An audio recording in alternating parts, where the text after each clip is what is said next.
अस्सलाम welcome to my channel biology geek. हम लोग आज हमने स्टार्ट किया हुआ था 10th क्लास फेडरल बोर्ड का चैप्टर होम्योस्टेसिस, जिसमें हम देख रहे थे फंक्शन ऑफ किडनी, जिसमें हमने एक्सक्रीशन जो था किडनी का वो फंक्शन बहुत डिटेल से डिस्कस किया, जिसमें हमने एक्सक्रीटरी सिस्टम, जिसको हमने यूरिनरी ट्रैक्ट स्ट्रक्चर देखा। उसके बाद हमने देखा कि हमारे पास नेफ्रॉन का क्या स्ट्रक्चर है, फिर हमने देखा कि हमारे पास नेफ्रॉन का क्या फंक्शन है, और आज हमारा टॉपिक है क्या है, osmo regulatory function of kidney. Previously हम लोग होम्योस्टेसिस का इंट्रोडक्शन, प्लांट्स में होम्योस्टेसिस, फिर उसके बाद एक्सक्रीशन जिसमें हम होम्योस्टेसिस एनिमल्स देख रहे थे, हमने एक्सक्रीशन देखा। अब हमने देखना है, हमने ये लास्ट क्लास में या फर्स्ट क्लास में आपको याद होगा पढ़ा था कि किडनी जो है वो ऑस्मोरेगुलेटरी फंक्शन परफॉर्म कर रही है, एक्सक्रीशन का फंक्शन भी परफॉर्म कर रही है। एक्सक्रीशन का फंक्शन हम ऑलरेडी डिस्कस कर चुके हैं। आज हम लोगों ने देखना है ऑस्मोरेगुलेटरी फंक्शन ऑफ द किडनी। ऑस्मोरेगुलेटरी आप सब जानते हैं, ऑस्मोरेगुलेशन कर रही होगी। ऑस्मोरेगुलेशन क्या था? वाटर और सॉल्ट की कंसंट्रेशन को मेंटेन रखना टू अ सर्टेन लेवल, ना वो बहुत ज्यादा और ना वो बहुत कम हो। होम्योस्टेसिस बेसिकली क्या है? बैलेंस। अगर कोई चीज एक्सीड करेगी वो भी डेंजरस है, अगर कोई चीज क्या हो जाएगी, बिलो द बेल्ट चल जाएगी, वो भी क्या है? डेंजरस है। तो वो कहते हैं कि हर चीज को बैलेंस रखना, अपनी पोजीशन पे रखना, मेंटेन रखना इज बेसिकली द होम्योस्टेसिस। तो वो कहते हैं कि वाटर और सॉल्ट की कंसंट्रेशन भी बॉडी में एक लेवल पे मेंटेन रहनी चाहिए। अगर वाटर एक्सीड कर जाएगा या सॉल्ट एक्सीड कर जाएंगे तो हमारा सर्वाइवल क्या हो जाएगा? डिफिकल्ट हो जाएगा। तो आपने देखा है, हम कहते हैं कि ऑस्मोरेगुलेशन को कैसे मेंटेन किया जा रहा होता है। एक होता है डाइल्यूट यूरिन प्रोड्यूस किया जा रहा होता है, एक होता है बाजू का कंसंट्रेटेड यूरिन प्रोड्यूस किया जा रहा होता है। ये जो कंसंट्रेटेड यूरिन है, इसमें बाजू का आप कहते हैं कि डिहाइड्रेशन हो जाती है, यानी कि वाटर क्या हो जाता है, हमारी बॉडी से एक्स्ट्रा लॉस हो जाता है, जिसकी वजह से अगर हम इनटेक ऑफ वाटर ना करें तो हमारी बॉडी से क्या होगा? कंसंट्रेटेड यूरिन जो है वो एक्सीट आउट होना शुरू हो जाएगा। नॉर्मली समर्स में कंसंट्रेटेड यूरिन जो है वो एक्सीट आउट हो रहा होता है, और मोस्टली जो है कंसंट्रेटेड यूरिन जो है उसकी केसेस जो है वो हमारे पास कब आते हैं? विंटर्स में, क्योंकि विंटर्स में हमें थर्स्ट फील नहीं होती, बाहर टेम्परेचर लो होता है, जिसकी वजह से हम दिन में शायद एक ग्लास भी पानी नहीं पीते, जिसकी वजह से यूरिन जो है वो कंसंट्रेटेड होता है, क्योंकि हमारी बॉडी की जो रिक्वायरमेंट है वो फुलफिल नहीं हो रही होती।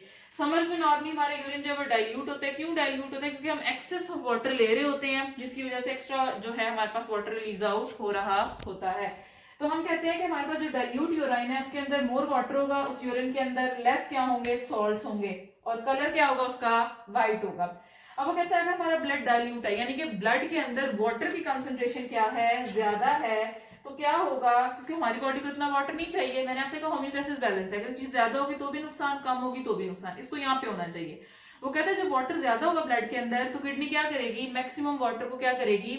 एब्जॉर्ब करेगी, सॉरी लेस वाटर को क्या करेगी? एब्जॉर्ब करेगी, और मोर वाटर जो है वो ब्लैडर के अंदर क्या होगा? स्टोर होगा। हमारा ब्लड डाइल्यूट होगा तो लेस वाटर जो है वो एब्जॉर्ब होगा, जिसकी वजह से मोर जो है वो ब्लैडर के अंदर क्या होगा? स्टोर। लेस वाटर कम एब्जॉर्ब हो रहा है हमारे ब्लड में, और किडनी जो है वो मोस्टली वाटर जो है ऐसे ही क्या कर रही है? यूरिन के साथ एक्सक्रीट आउट कर रही है इनटू द ब्लैडर। ब्लैडर में अब क्या होगा? वाटर की कंसंट्रेशन ज्यादा, सॉल्ट की कंसंट्रेशन कम, जिसकी वजह से हम एक्स्ट्रा वाटर जो है उसको बॉडी से बाहर निकाल रहे होते हैं। इसी तरह से सेम इसको आप ऑपोजिट करेंगे, कंसंट्रेटेड यूरिन है, ब्लड जो है वो डाइल्यूट नहीं होगा, कंसंट्रेटेड होगा, यानी कि वाटर की लेवल उसमें क्या होगा? वाटर का लेवल कम होगा। जब वाटर का लेवल कम होगा तो हमारा जो ब्लड है वो क्या करेगा? मोर वाटर एब्जॉर्ब करेगा। आप लोगों को अगर स्ट्रक्चर याद हो, ये हमारे पास था बोमेन्स कैप्सूल, ये हमारे पास proximal, loop of Henle, convoluted और कलेक्टिंग डक्ट, कुछ इस तरह की स्ट्रक्चर थी। तो हम कहते थे कि यहाँ पे वाटर की रीअब्जॉर्प्शन हो रही है लूप ऑफ हेनले में, और हम कहते थे कि इसके असेंडिंग वाले में सॉल्ट की रीअब्जॉर्प्शन हो रही है। जब हमारे पास ब्लड डाइल्यूट होगा तो यहाँ से वाटर एब्जॉर्ब नहीं होगा अगेन इनटू द ब्लड, बल्कि ये पास ऑन हो जाएगा और स्टोर हो जाएगा ब्लैडर में। जब हमारा ब्लड क्या होगा? कंसंट्रेटेड होगा, तो ये वाटर क्या होगा? रीअब्जॉर्ब होगा इनटू द ब्लड, और ताकि हमारा जो है यूरिनरी ब्लैडर में वाटर की अमाउंट क्या हो? लेस हो, ताकि हमारी जो बॉडी है वो होम्योस्टेसिस में रहे। उसकी वजह से हमारा क्या है? ब्लड जो है वो कंसंट्रेटेड होगा, जो कि मोर सॉल्ट्स होंगे, जिसमें लेस वाटर होगा और येलो इन कलर होगा। अच्छा, जब यूरिन कंसंट्रेटेड होता है और हम कहते हैं कि हमारी बॉडी लेस वाटर जो है वो कंज्यूम कर रही है और बॉडी की रिक्वायरमेंट फुलफिल नहीं हो रही, तो ये मैसेज आपको ये भी बताया था मैंने कि इस एरिया में हमारे पास क्या है? नर्व्स भी एंटर हो रही होती हैं। इधर जब आप लोगों ने पढ़ा था कि जो हमारे पास यूरेटर है, जहां से जो हाइलस है, जो हाइलम है, डिप्रेशन है, यहाँ से क्या जा रहा होता है? वेन्स और आर्टरी जा रही होती है, और नर्व्स भी एंटर हो रही होती हैं। तो फॉरन मैसेज आएगा टू द ब्रेन, ब्रेन के थर्स्ट सेंटर में, जो कि क्या है? हाइपोथैलेमस है, और ये हमें क्या करेगा? थर्स्ट की फीलिंग देगा, जिसकी वजह से हम मोर वाटर जो है वो इनटेक करेंगे और जब तक हम मोर वाटर इनटेक नहीं करेंगे हमारी कंडीशन जो है वो नॉर्मल नहीं होगी, हमारा यूरिन जो है वो येलो ही रहेगा, कंसंट्रेटेड ही रहेगा, उससे हमारी बॉडी के मोर सॉल्ट जो है रिलीज आउट होते रहेंगे और वाटर जो है वो लेस अमाउंट में एक्सक्रीट आउट होगा।